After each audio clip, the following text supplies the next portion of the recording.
Hello, everyone. It's Taryn from Earth to Mars. Please excuse my hoarseness. I have year round allergies, but I wanted to pop on really quick for episode number 10 of INTJ Talk. Like, it's crazy that we're already on episode number 10 of this segment, and this one's going to be a really good one. This is about the top three challenges that I have faced as an INTJ, but more specifically as an INTJ woman. So let's get into it. The first challenge that I had was trying to fit in. And this was mainly during my adolescent years, during my teen years, early 20s, a little bit. But I mainly just got the whole you don't really talk much. You're so quiet, you're so different, blah, blah, blah, like that type of thing. I had friends, but I was still like the lone wolf type, and I stayed to myself most of the time. And thinking back, even when I was younger, I always enjoyed my own company. But like many people in their adolescence, you want to fit in, you want to feel like you belong somewhere. You don't want to be the outcast. And that was a huge struggle for me back then, feeling like an outcast. I didn't have a lot of the same interests as the other kids. Insert alternative black girl quote here. I was a bookworm. I played a lot of video games. So I didn't really fit this certain mold that I very much wanted to fit at that time. But it really just took me growing up and really being more comfortable with who I was to not really care about fitting in anymore. But back then, it was a very huge struggle. I really wanted to fit in. I wanted to be like the other kids. I wanted to not stick out so much, and I did. So, the next really big challenge that I faced as an INTJ, and especially as an INTJ woman, was with my relationships with guys.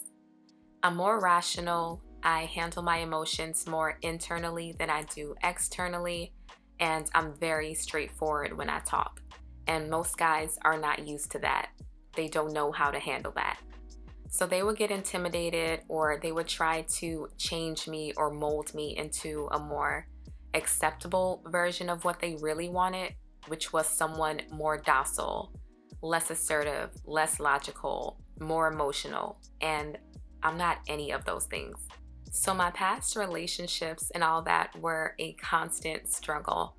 And honestly, it felt like a very unnecessary power struggle, which was weird because, for one, I have no interest in competing with a man. And secondly, because it just showed how insecure they were in themselves. That, they tried to knock me down a few levels and make me more palatable for themselves. And this was in my late teens through my almost mid 20s. And back then, it would get to me sometimes because it would make me question myself like, am I the problem? And I was not the problem, honey. So, very annoying, but definitely a big challenge nonetheless. So, now the third challenge that I have faced as an INTJ, and I just know you guys can definitely relate to this one, is just connecting with other people. I think differently, I process things differently, so ultimately that will lead to being misunderstood. If you guys don't know, I did a whole entire INTJ talk video on being misunderstood. If you want to check that out, I think it's my first one, but it's very hard. I would say even a little bit to this day, just really being able to connect with people.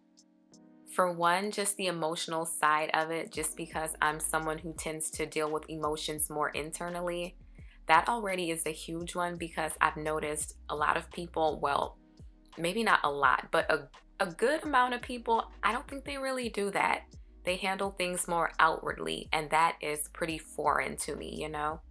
So with that, I'm not always, I think, in the best position to properly respond to other people's emotions. It's something that I'm still working on. It's definitely gotten a lot better over the years, but that's something I really struggled with, especially as a kid, even back then. Another reason why I think I have issues connecting with people is because I've noticed a lot of people don't really like to think beyond the surface level. And this may just be a me thing because I can be very overly analytical, like I'm always analyzing things. And I get not everyone is like that.